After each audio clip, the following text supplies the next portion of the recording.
Being part of the ISV Connect program helps our visibility with Microsoft sellers, which in turn helps us when we're introduced to new partners.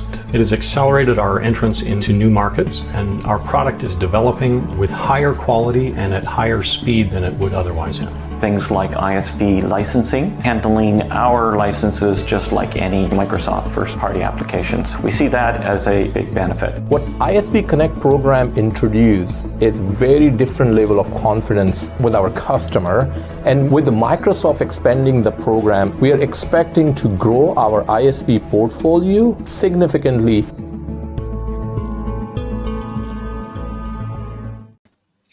Well, good morning, good afternoon, good evening, everyone. Welcome to another installment of ISV Connect Live.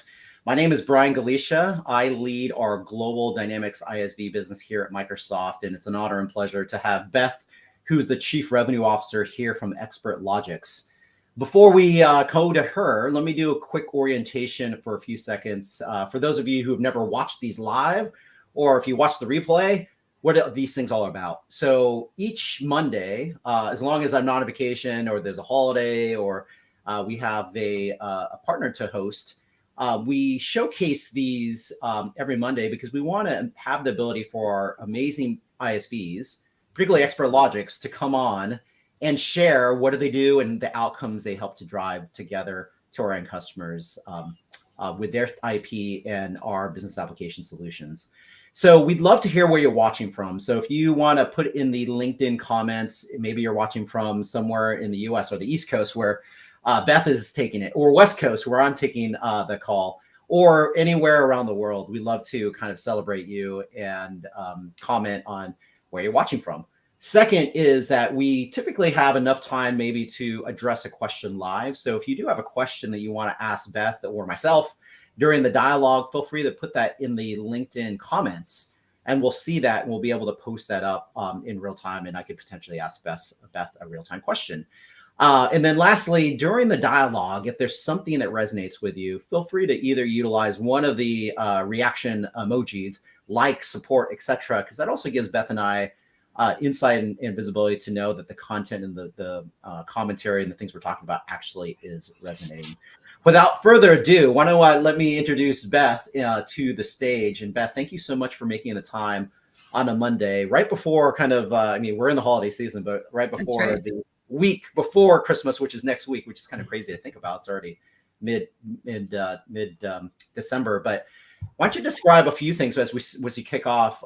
What's your role as Chief Revenue Officer at Experlogix? And of course, the ice-breaking question that a lot of I ask all my guests who join the call is, what's one thing not on your LinkedIn profile that you would be open to sharing to the world of people watching this live or potentially on a replay? Sure. Well, Chief Revenue Officer is kind of a fancy way to say that I oversee the great work done by our teams in marketing communications, demand generation, and global sales and client success. So in short, it's all things company revenue, and those flow through one of our teams here on the revenue side of things. So thanks for having me today. I'm really excited to be here. I love it. So maybe what's one thing that's not in your LinkedIn profile that people can get to know you as a person?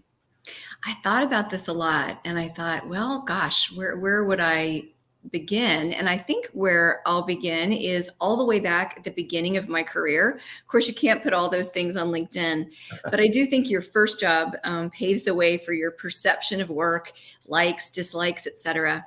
So my first job was at a small business called the Corn Popper, and it was in a strip center with a big grocery store, and they sold 36 flavors of popcorn.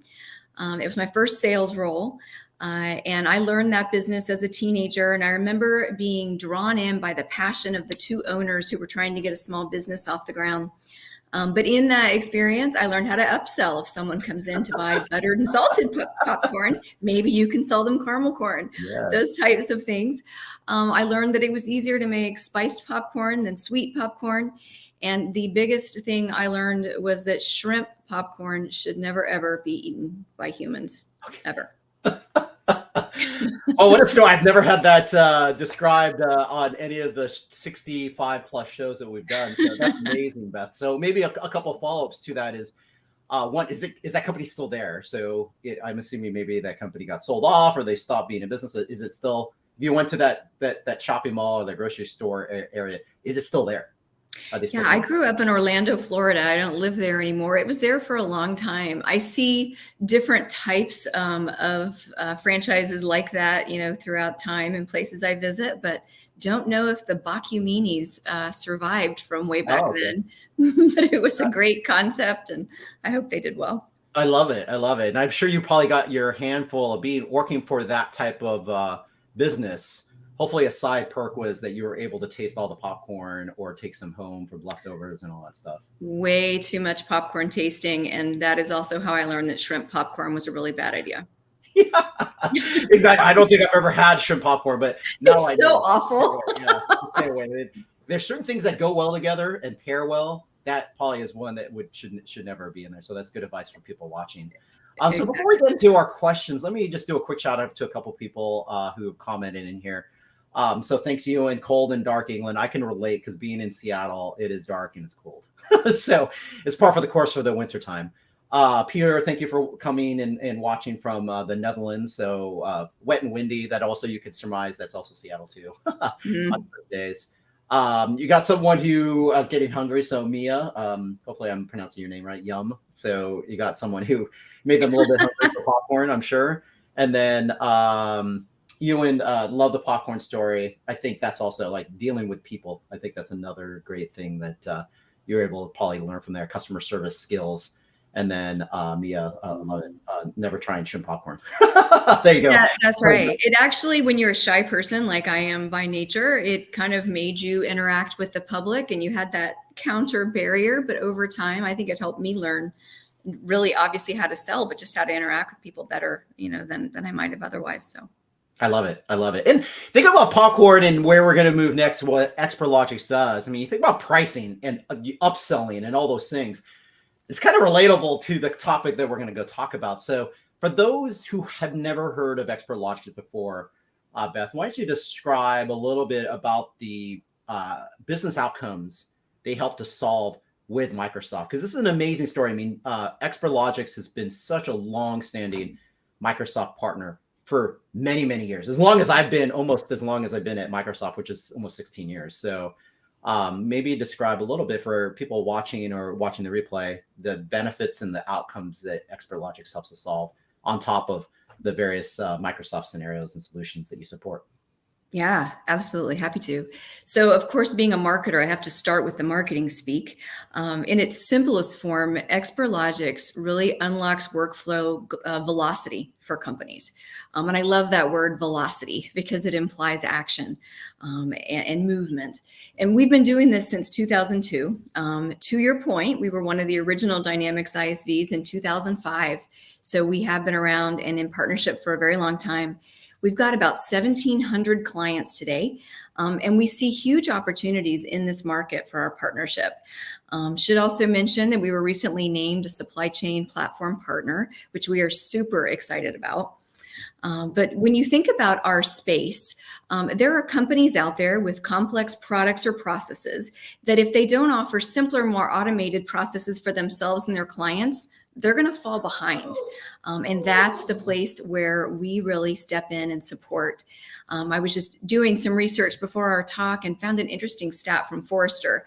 76% of organizations in 2021 plan to leverage some form of process automation to drive end-to-end business optimization and automation. So that's really where we fit and what we do. One thing folks may not know about Experlogix is that we have two solutions that work seamlessly together, and they also work separately to solve clients' unique challenges. So CPQ, which has been around in our relationship for a long time, as well as document automation. We're probably best known for our ability to provide super complex cash to quote scenarios, but we also play in the complex document automation space for any number of unique templates across numerous industries, insurance and financial services being some big ones, and channel specific complexity. So really broad reach that we have today to help solve clients' complex challenges that they have.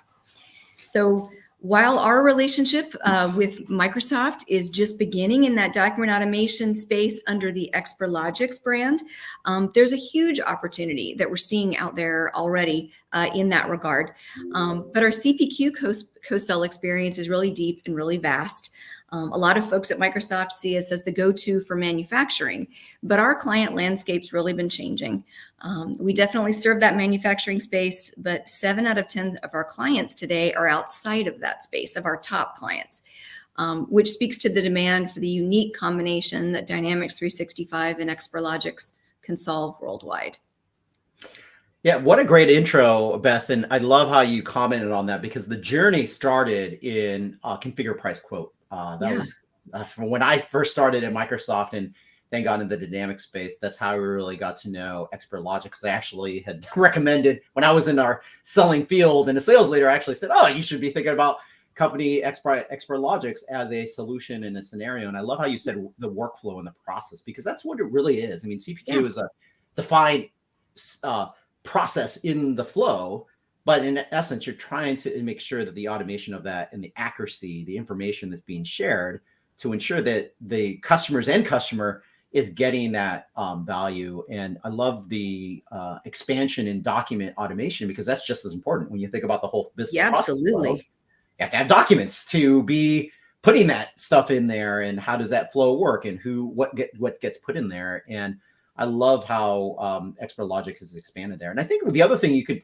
maybe touch upon too is Experlogix capability not just spans traditional, what we call customer engagement or CRM, Right. but you also handle the ERP side with our finance and operations. So maybe you could touch upon that as well, because that's a unique differentiator that not all of the ISVs in the space do that. They don't handle both. And so maybe you can describe a little bit before we get to the next question, describe a little bit about kind of that value proposition that you're bringing for both sides, both the CRM scenarios and the ERP scenarios.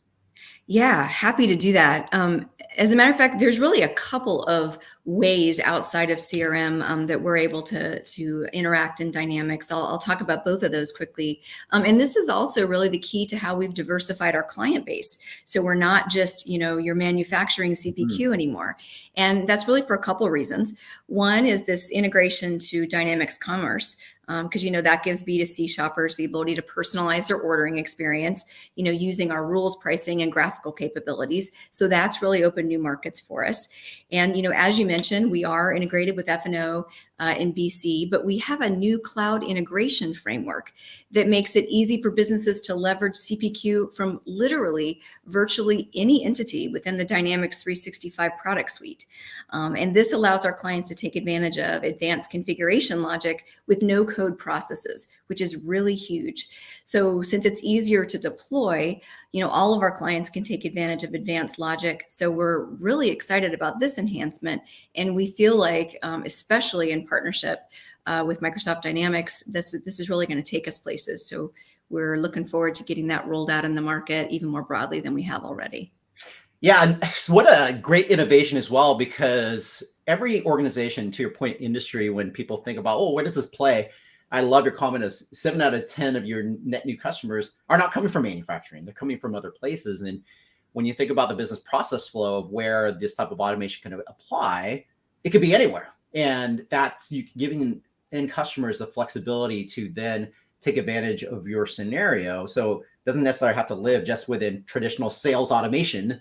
It can live wherever someone defines in the business process flow. Maybe it's customer service, or I'm not sure what the use case scenario could be, but it gives that opportunity to an end customer to have that flexibility. So that's a good segue, Beth, because now that you've been at Experlogix for more than a year, maybe you can describe just the engagement that you've seen and your team has seen in working with Microsoft. Because again, you mentioned that Experlogix is one of the very first foundational ISVs in the ecosystem. So maybe you could describe the journey, like not just the history lesson that you've probably gotten since being at Experlogix, but what you've actually lived and breathed for the past year plus as you've been in the chief revenue officer role, working very closely with the Microsoft selling organization and our partner organization, including my team.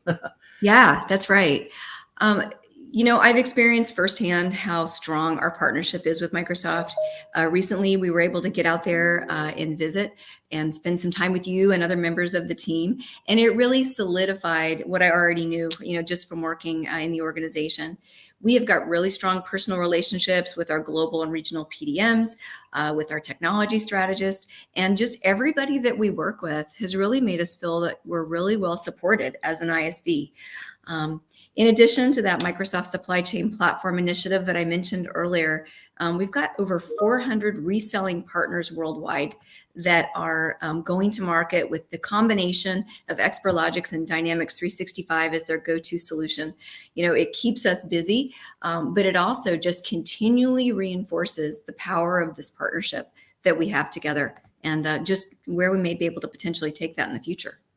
I love it, Beth. And that's such a great conversation when you're mentioning not just the Microsoft direct organization selling and partner, but the fact that Experlogix has really taken advantage of the broader partner ecosystem to drive partner-to-partner relationships so that we can scale together utilizing your IP and taking advantage of either other ISVs or in particular other software integrators doing deployments in a number of the industries that you serve for these amazing innovative solutions. And I think the other thing is that you already mentioned it with the journey that you've taken is being able to build on the Microsoft platform, because you have done everything across Dynamics. And of course, you also have run your solution on Azure. So maybe you can comment just like the breadth of the technology base that Experlogix has done in developing the partnership broadly across the many different pieces of Microsoft Cloud.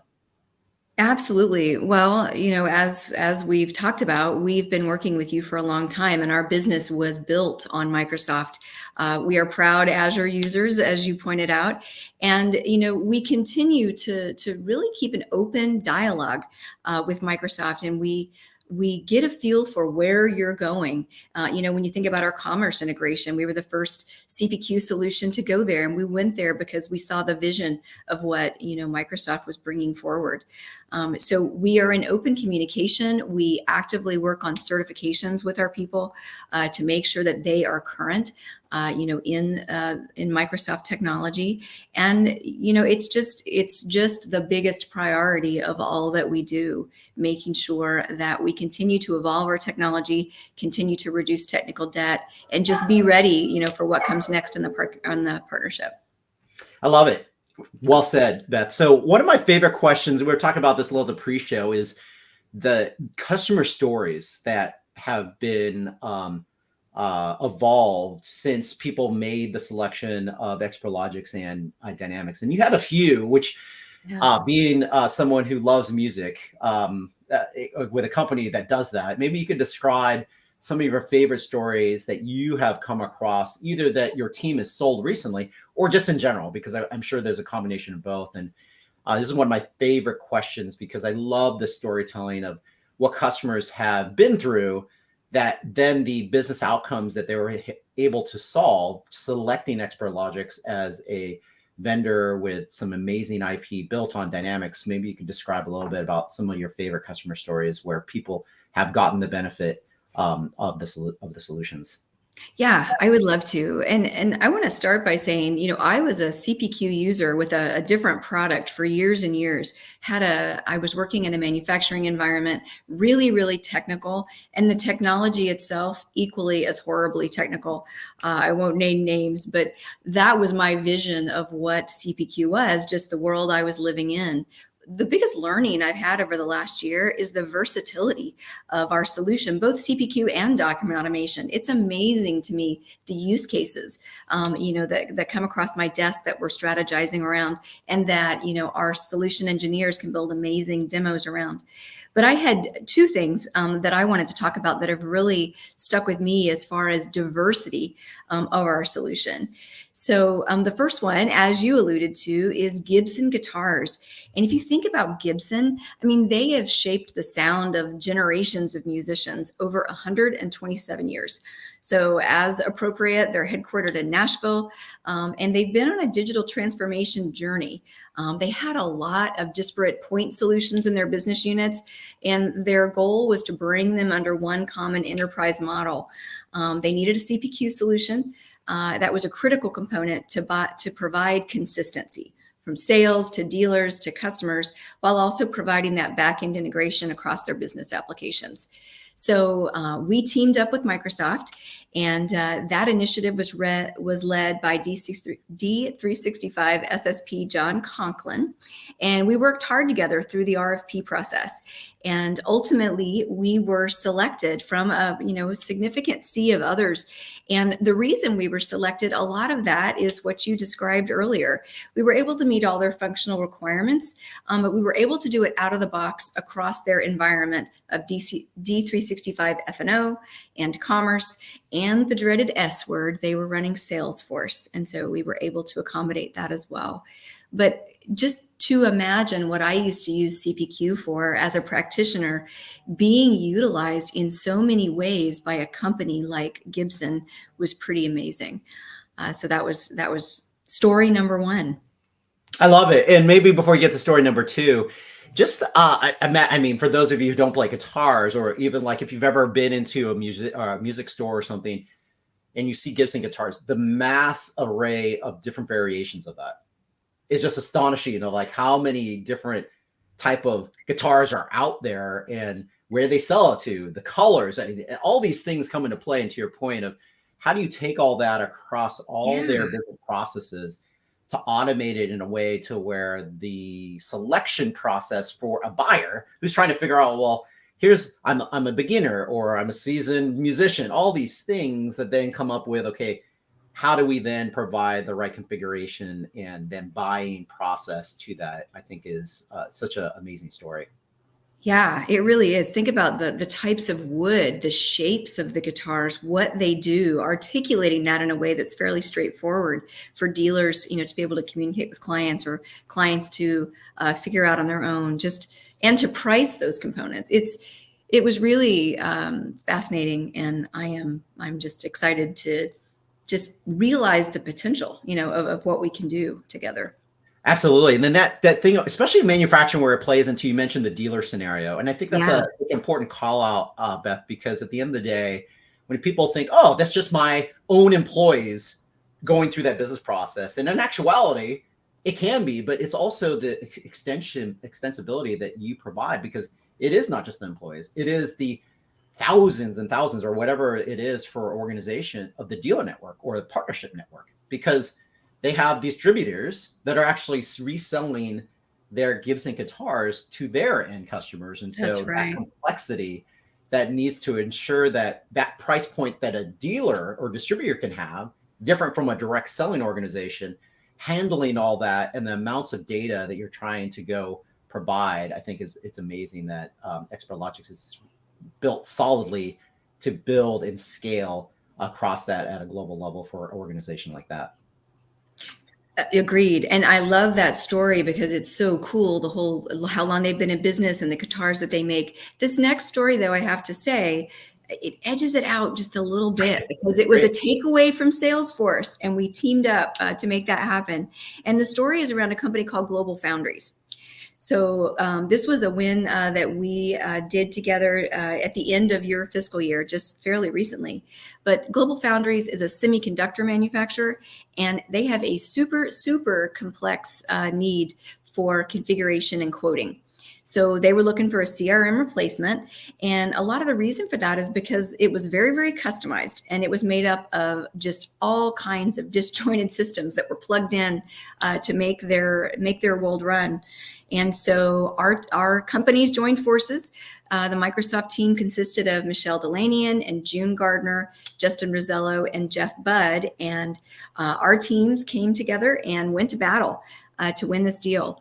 So when you combined our solutions, D365 and CPQ, our goal and what we were able to ultimately prove was that we could reduce their overall cycle times in the quoting process, which helped them shorten their sales cycle, and it cleaned up a whole lot of internal processes.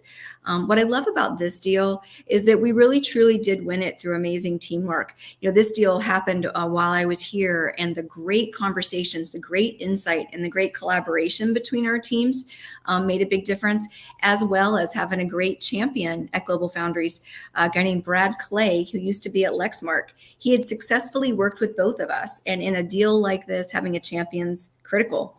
So we together sold an incredible combined solution that ultimately unseated that competitor. So we were really, really excited about that.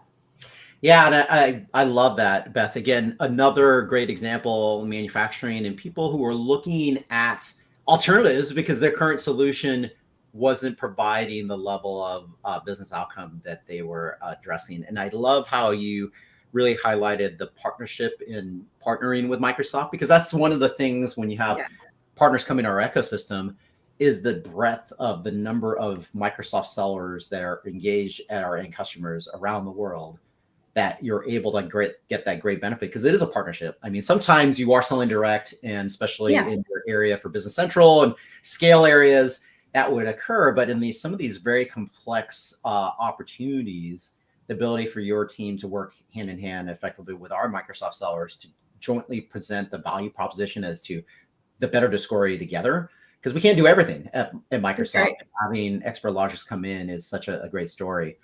Let me just call out, so Ewan just wanted to call out, he had the little Gibson guitar emoji con, so thanks, Ewan. I agree. I think it is, I mean, both of them, those stories that you told are just amazing stories. So we have about 4 minutes left, so maybe you can spend a little bit of time, Beth, to give people an understanding of what next, like maybe other things that people should be looking for what's coming down the pipe at Experlogix. You talked about a little bit with, again, the flexibility of allowing organizations to take advantage of your capabilities at any stage of the business process with that flexibility, which alludes to the Power Platform and Power Apps, because if you have an organization driving that value, you may decide that, I'm going to use a Power App to go do that, not necessarily core Dynamics sales or Dynamics F&O. So maybe we can touch upon what's next, and then we can talk about call to actions. Well, it's an interesting question. There are so many exciting things happening at Experlogix right now. You know, one of the things we intentionally did when we brought together a few different organizations, Experdoc and Econ and Experlogix, which is kind of what's been happening since 2019 in our world, but we did create a branded house. So as we continue to grow and expand and we add new solutions, we're going to be able to bring those right under the Experlogix brand. You know, all of the strategies that we're interested in taking on, or all of the new opportunities, they need to be things that can cause that can get a prospect's complex needs met by a standalone portion of that solution, or also in conjunction or powerfully aligned to some of our other solutions. So you'll be seeing a lot more from us as we explore better ways to do CAD and 3D visualization, as we come up with some seamless opportunities for us to integrate right to some portal solutions that will allow us to gain more access for dealers to that back-end configuration. And what we've been really, really excited about is the growth in our document automation solution.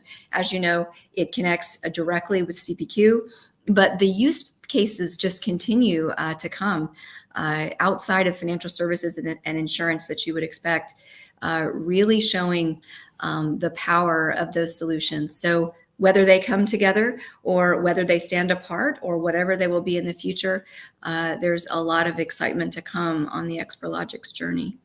And we're excited to have that journey with you. I love the innovation and the opportunities that we can continue to do together, Beth. So as we wrap up, maybe you could describe next steps. So people listening either live or maybe the replay, and you're a Microsoft person or maybe another partner, or maybe you're a buyer. Maybe you're listening to the story going, I'm like a Gibson guitar. This seems really interesting. What would you recommend as people kind of take as next steps? And of course, we're on LinkedIn. So my first and foremost recommendation is connect with Beth or I. Like, send us a note, and we'd love to connect with you and answer any questions if you come across this video, especially on a replay, and you go, this is super interesting. How do people, what would you recommend for people to take next steps and learn more? Well, I know that you've set up a link that people can interact with, which is on the screen, but you can also reach out directly, as Brian said. Love to connect on LinkedIn. But another way to reach us is by emailing sales@experlogix.com. So that comes straight into our revenue organization, and we can get you in touch with the right person to understand the opportunity that you have. And again, we're just really excited for the partnership. In the very beginning of our time, I didn't tell you my favorite Christmas movie, by the way. So I will close by saying that it's a tie between Christmas Vacation and Fred Claus. I love it. Yeah, I forgot. I totally even forgot to ask you that question. It is the holiday season, and I actually asked that in our ISV Connect session our ISV Live session last week. But yeah, I mean, Christmas Vacation, that movie. There's so many quotes. It's a classic. It's such a classic. Like putting up Christmas tree, and when he puts the lights on for the finally figures out, oh, the breaker switch was broken. I mean, it's very classic. I think you can watch it over and over and over again and never get tired of it. Any last comments, Beth? So we do have about a 30-second, just short clip at the end for people to really understand and reinforce many of the things that Beth had said for Experlogix. But any last comments, Beth, before we push it to the video? I think just appreciation for you. And again, all the great team members at Microsoft that we interact with on an almost daily basis. And just hope everybody has happy holidays. And we look forward to seeing what comes next in our partnership. I love it. Thank you so much, Beth. So thanks again, everyone, for not watching another ISV Connect live event. We have one more before the holiday season. So another one on Monday, and you'll see that post go out later today. Follow us, ISV Connect Live, as a hashtag. Connect with either of us. And thanks again, Beth and Experlogix, for being a great partner. Happy holidays, everyone, and enjoy this 30-second video. Take care.